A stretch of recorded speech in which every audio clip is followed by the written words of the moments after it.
မနေ့ပြန်ကြရင် workshop မှာသွားပြီးတော့ A0 service ဝင်ရမှာပေါ့နော်ဆိုတော့နေလို့ဒီမှာပုံမှန်တစ်ပတ်လောက်ကြာတယ်ဆိုတော့ဒီနည်းနည်းလေး highway ပေါ်တက်ပြီးတော့ evening drive လေးကျွန်တော်လုပ်လိုက်ကြအောင်နော်ကျွန်တော် warm up လေးတစ်ချက်လုပ်မယ် warm up ချက်လုပ်ပြီးတော့တာဝတန်လေးပေါ့နော်တာဝတန်လေးကျွန်တော်နည်းနည်းခံစားမယ် highway ပေါ်တက်မယ်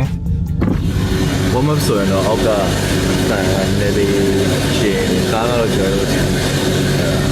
stage 2ပေါ့နော် stage 2ပြောလို့ရတယ် highway ပေါ်ကျွန်တော်တို့တက်ပါတော့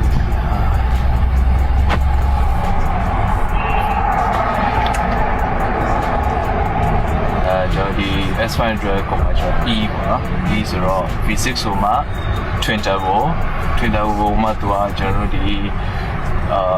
hybrid system လိုက်ကြတော့ RPM တခုသတ်မှတ်ထားတဲ့ဟာတစ်ခုရောက်သွားရင်သူက BMW မှာဆိုကျွန်တော်တို့ e-drive ကိုခေါ်ပြီးတော့ထည့်တယ်။အဲကျွန်တော်သိပြီနော်။အဲဆိုတော့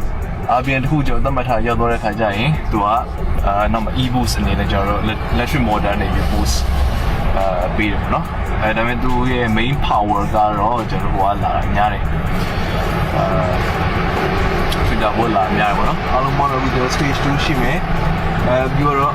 520 horsepower